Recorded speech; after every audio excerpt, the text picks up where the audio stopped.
नमस्कार, स्वागत है आपका द न्यूज पर। मैं हूं आपके साथ शिप्रा सैनी। फ्रांस में होने वाले सत्ता परिवर्तन के बीच वहां मुस्लिम समाज से जुड़े लोगों को डर और भय की आहट सुनाई दे रही है।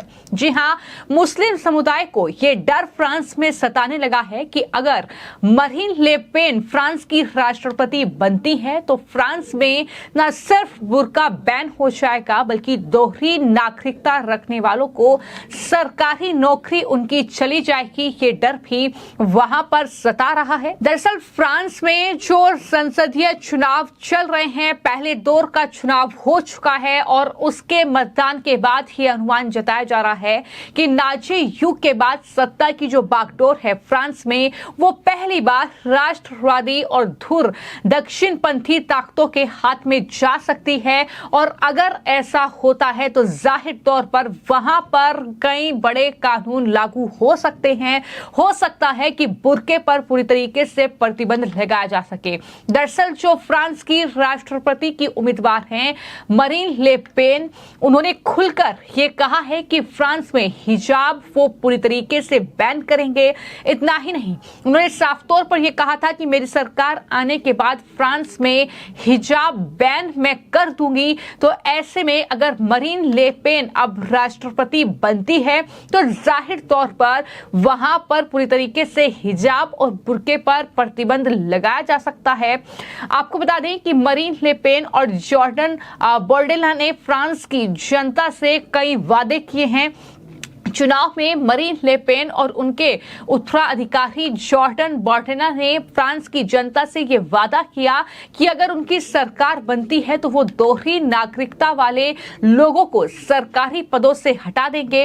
इसके अलावा पेन ने सार्वजनिक स्थानों में हिजाब पर पाबंदी लगाने की बात भी उनकी तरफ से कही गई। हालांकि छात्रों में इस बात को लेकर काफी चिंता है और वहां पर छात्र लगातार जिक्र कर रहे हैं कि वो फ्रांस में जन्मे हैं, लेकिन उन्होंने कभी नहीं सोचा कि इस्लाम इतनी बड़ी परेशानी फ्रांस में बन जाएगा। जॉर्डन बर्डेला फ्रांस फर्स्ट की बात करते हैं, जिससे फ्रांस के पड़ोसी देशों में खलबली मची हुई है। तो कुछ इस तरीके के हालात जो हैं वो फिलहाल फ्रांस में बने हुए हैं।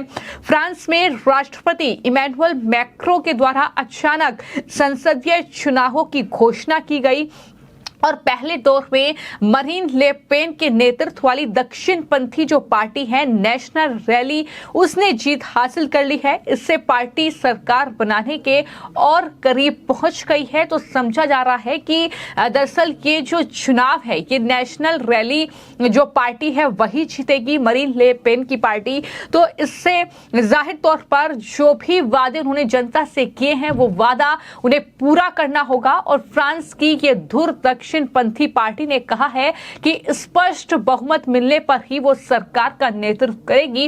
हालांकि ये माना जा रहा है कि स्पष्ट बहुमत उन्हें इन चुनावों में मिल जाएगा। दूसरे वोटिंग के साथ ही पेन ने सरकारी प्रसारक फ्रांस इंटर के साथ दरअसल इंटरव्यू में ये कहा कि अगर हम काम नहीं कर सकते तो हम सरकार में जाना स्वीकार नहीं कर सकते हैं। उन्होंने कहा कि ये हमारे मतदाताओं के साथ विश्वासघात होगा कि जो हमने वादे किए हैं अगर वो वादा हम पूरा नहीं करते हैं तो फ्रांस में संसदीय चुनाव के बाद इस बार बड़ा उलटफेर होता नजर आ रहा है।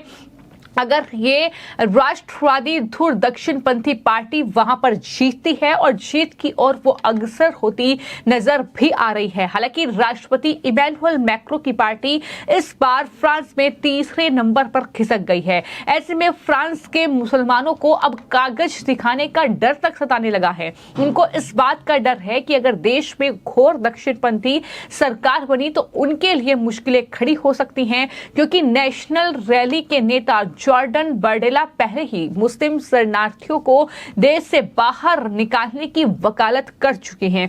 वहीं बोर्टेला ने हिजाब को भेदभाव का साधन तक बता दिया था। मुस्लिमों को डर है कि उनके कल्चर पर प्रहार जो है फ्रांस में होगा अगर ये सरकार वहां पर बनती है। उन्हें डर है कि इस्लामोफोबिया दरअसल कहीं ना कहीं उसकी वजह से उनसे भेदभाव बढ़ेगा। हिजाब पर प्रतिबंध लगाने और गैर अप्रवासी नागरिकों को प्राथमिकता देने से जीवन बहुत मुश्किल हो जाएगा। छात्रों को कई तरह के डर वहां पर सता रहे हैं। डर यह है कि इस्लामोफोबिक बिल पास कर दिए जाएंगे जो उनकी आजादी वहां पर छीन लेंगे। कुछ लोगों को ऐसा भी लग रहा है कि कहीं उन्हें अपना ही देश छोड़ने पर मजबूर ना होना पड़े। तो कुल मिलाकर इस तरीके की चिंता वहां के मुस्लिम समुदाय में है। लेकिन यहां पर इस खबर का मतलब साफ है कि एक तरफ फ्रांस है जहां पर जो चुनाव हो रहे हैं, अगर सत्ता परिवर्तन होता है तो जाहिर तौर पर वहां के जो नए नेता होंगे, यानी जो नेशनल रैली के नेता हैं, चाहे वो मरीन ले पेन हो जो राष्ट्रपति पद की उम्मीदवार है, और जाहिर तौर पर मरीन ले पेन जो है वो अपने युवा शिष्य जॉर्डन बर्डेला को ही वहां पर प्रधानमंत्री बनाना चाहती है। तो ऐसे में जनता से जो वादे किए हैं वो वादे ये हैं कि हिजाब पर बैन लगाया जाएगा, वो वादे ये है कि जिनके पास दोहरी नागरिकता है अगर वो सरकारी पद पर है तो उनसे वो पद छीन लिया जाएगा। वो दरअसल वादे किए गए हैं कि उन्हें कागज दिखाने पड़ेंगे, यानी उन्हें अपने डॉक्यूमेंट्स दिखाने पड़ेंगे कि उनके किस देश की नागरिकता है, कब से वो यहां पर रह रहे हैं। खासतौर पर जो अप्रवासी हैं, जो शरणार्थी हैं, उन पर कहीं ना कहीं शिकंजा कसने की तैयारी जो है वो अब फ्रांस में होने वाली है। और चूंकि सरकार माना जा रहा है कि मरीन ले पेन ही सत्ता में होंगी, तो ऐसे में कहीं ना कहीं अब कई छात्रों का डर वहां पर खुलकर सामने आया है। लेकिन वही भारत में अगर बात की जाए तो हमने देखा कि किस तरीके से चाहे मुद्दा CAA का हो, फिर चाहे मुद्दा NRC का हो, उसको लेकर कितना ज्यादा बवाल जो है, दंगे जो हैं वो भारत में हुए हैं। जब डॉक्यूमेंट्स दिखाने की बात यहां पर होती है, जब कागज दिखाने की बात यहां पर होती है, जब गृह मंत्री ये कहते हैं तो उस पर तमाम जो राजनीतिक दलों के नेता हैं, तमाम जो मुस्लिम समाज से जुड़े लोग हैं, जो कहीं ना कहीं शरणार्थी हैं, वो कहीं ना कहीं जिस तरीके की बातें कहते हुए नजर आते हैं। लेकिन यही स्थिति जो है अब फ्रांस में आने वाले दिन में देखने को मिल सकती है, क्योंकि फ्रांस में सत्ता परिवर्तन की बड़ी आहट है। और अगर सत्ता परिवर्तन होता है तो मुस्लिमों में डर और भय वहां पर अब दिखाई दे रहा है। खुलकर वहां छात्र हो चाहे आमजन हो वो बात कर रहे हैं। उनका कहना है कि मैं फ्रांस में पैदा हुई हूं और मैंने कभी नहीं सोचा था कि इस्लाम यहां इतनी बड़ी समस्या बन जाएगा। लेकिन मारिया नाम की एक वकील ने कहा कि स्थिति बहुत गंभीर है, रंगभेद नस्लभेद के हालात पैदा हो सकते हैं। वहीं तमाम छात्रा ये भी कह रही हैं कि एक ऐसा देश जिससे हम प्यार करते हैं, जहां हम पैदा हुए हैं, हमें खुद को बताना पड़ेगा कि हम फ्रांसीसी हैं, हमारे पास यहां रहने के अलावा और कोई विकल्प नहीं है।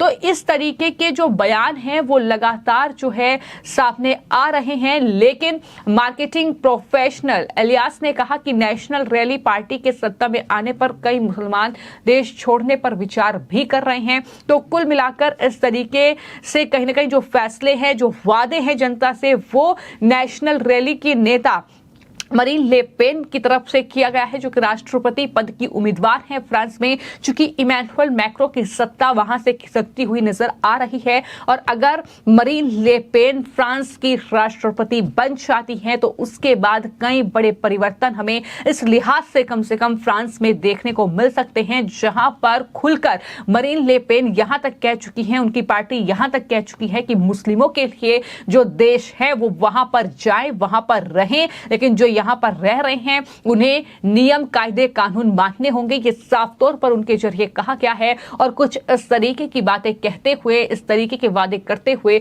वो अब वहां पर सत्ता पर काबिज होने की तैयारी कर रही है। फिलहाल आपकी इस पूरी खबर को लेकर क्या राय है, हमें कमेंट बॉक्स में जरूर लिखें। धन्यवाद।